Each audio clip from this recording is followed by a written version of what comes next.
Welcome back to the National Briefing.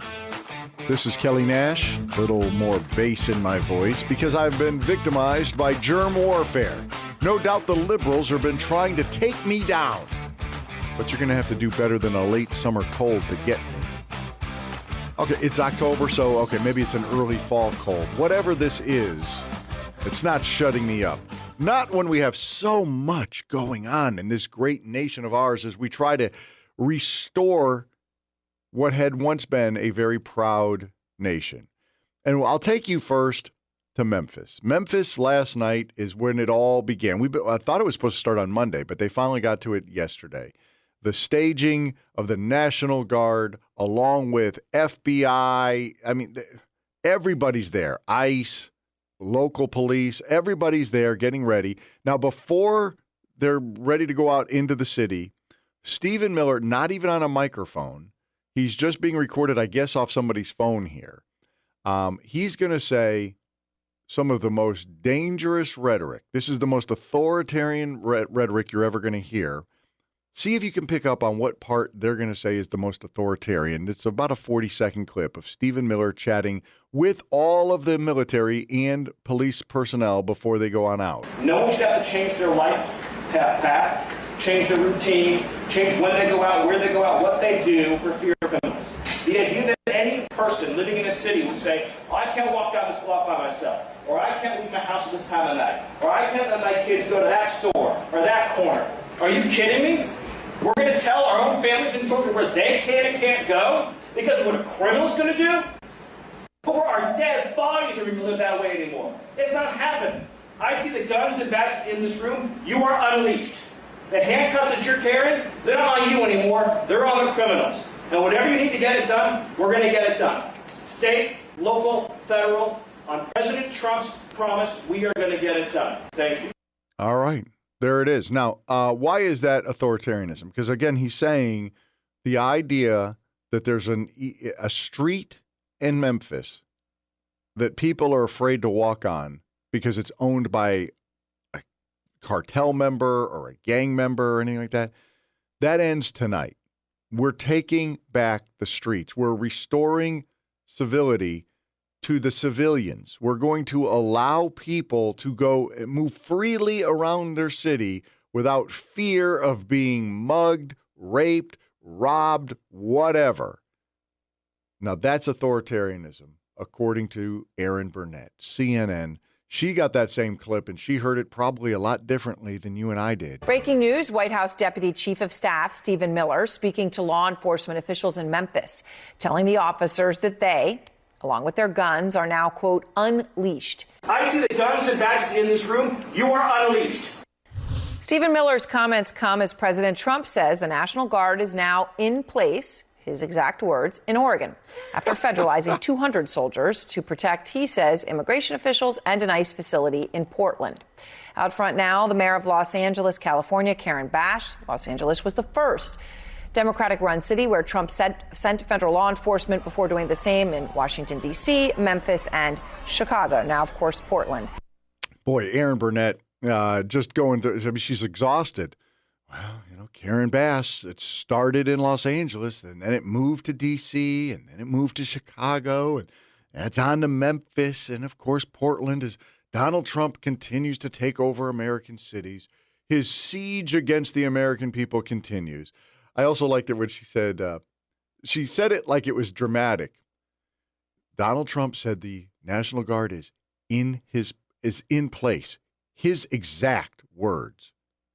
Are those words scary? Was he supposed to say something else? That they're not in place? That they're in the proximity of? Why is that frightening to you, Aaron? But when they say it with that dramatic tone, it's like, oh my God, Donald Trump said that the National Guard is quote unquote in place. Clutch the pearls. Well, I'm glad they got a level-headed mayor to come on and speak, and I'm, of course, referencing Karen Bass, someone who's not going to ratchet up any insanity at all. Isn't that right, Karen? What say you? Around racial profiling of Latinos, which we refer to here as the hunting of Latinos, that has created a blanket of fear. We had 2 court decisions, and then the Supreme Court basically gave a green light to racial profiling. They are trying to dial us back to the 1940s. Is the 1940s the last time there was sanity in America? If that was the last decade, I wasn't here for that. But if that was the last decade, then let's go back to the 1940s. I don't think I think that we had some sanity in the 80s. I'd even say we had it in the 90s. Yeah, we could even go into the early 2000s. There was sanity until 2009. How's that sound? 2009 is when everything changed because we elected somebody who wanted to, in his words, fundamentally change America. That was the guy, you might remember him, had the funny ears and the funny name, according to his wife, Barack Obama. Wanted to fundamentally change America. He did. Mission accomplished. I mean, look, you got to salute a guy who sets a pretty high goal. I'm going to divide Americans. I'm going to ruin this country. And he did it. Well, he didn't quite do it. He got a lot of the job done. Joe Biden tried to finish it off, but he didn't have the energy for it. Couldn't auto pen his way into the total destruction of America, thank God. So anyway, I do think that Karen Bass possibly might want to rephrase, as we call it, hunting Latinos, and that has put a blanket of fear over the city. It sounds as if you're saying your phrase, hunting Latinos, has put the blanket of fear over your city. I would agree. If I was a Latino and I heard government officials saying that the federal government is now hunting Latinos, if I heard, like for me personally, if I heard that they were hunting bald white guys with reddish beards, what they're doing, what? I'd be wearing a hat. Tell you that. Wear that a lot. Anyway, the bigger picture, as we all know, is that what's happening here is Donald Trump is helping specifically black communities. These are the people, when you look at Memphis, so it's almost a majority black community, but when you're talking about the actual crime statistics, they are happening in 95% black communities, meaning 95% of the residents are black. Almost 100% of the crime is happening in these communities. So when you send in a military style thing for 30 days to try to help stop crime, what you're doing is stopping crime against black people. The black people in that community recognize it. If you watch most of the videos of the newscasts, you're going to see dozens of people in the background, pretty much all of them black, holding up signs like, "Thank you, Donald Trump. Thank you, military. Thank you, National Guard. Thank you for helping us." They get what's going on.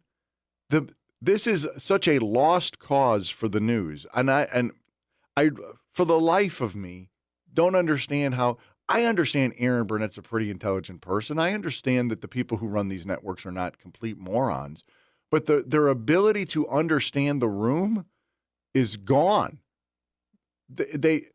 My son is autistic, and he does not pick up very well on what you and I would refer to as like social clues. Like if somebody's like trying to get out of a discussion with you and they start like, "All right then," and they start turning their back on, he doesn't get that. That's how it's like the whole news, the legacy media is autistic in trying to read the American people. The American people are tired of your BS. We want real news, one, and we also want law and order. And we are, for the most part, very thankful that matter of fact, number one polling issue for Republicans in general, crime. They love the way the Republicans are attacking crime. And a positive side note to end it on, all of the people who were there last night and tonight, all of the military, all of the police officers, all of the FBI, everybody, the ICE agents, they're all getting their dinner paid for by one Elon Musk, who wants to say thank you. So again, nice to see Elon and Trump kind of reuniting again. Love to see what's happening in America. We are healing. We are getting better. And this voice will get better too, despite what the libs are trying to do to me.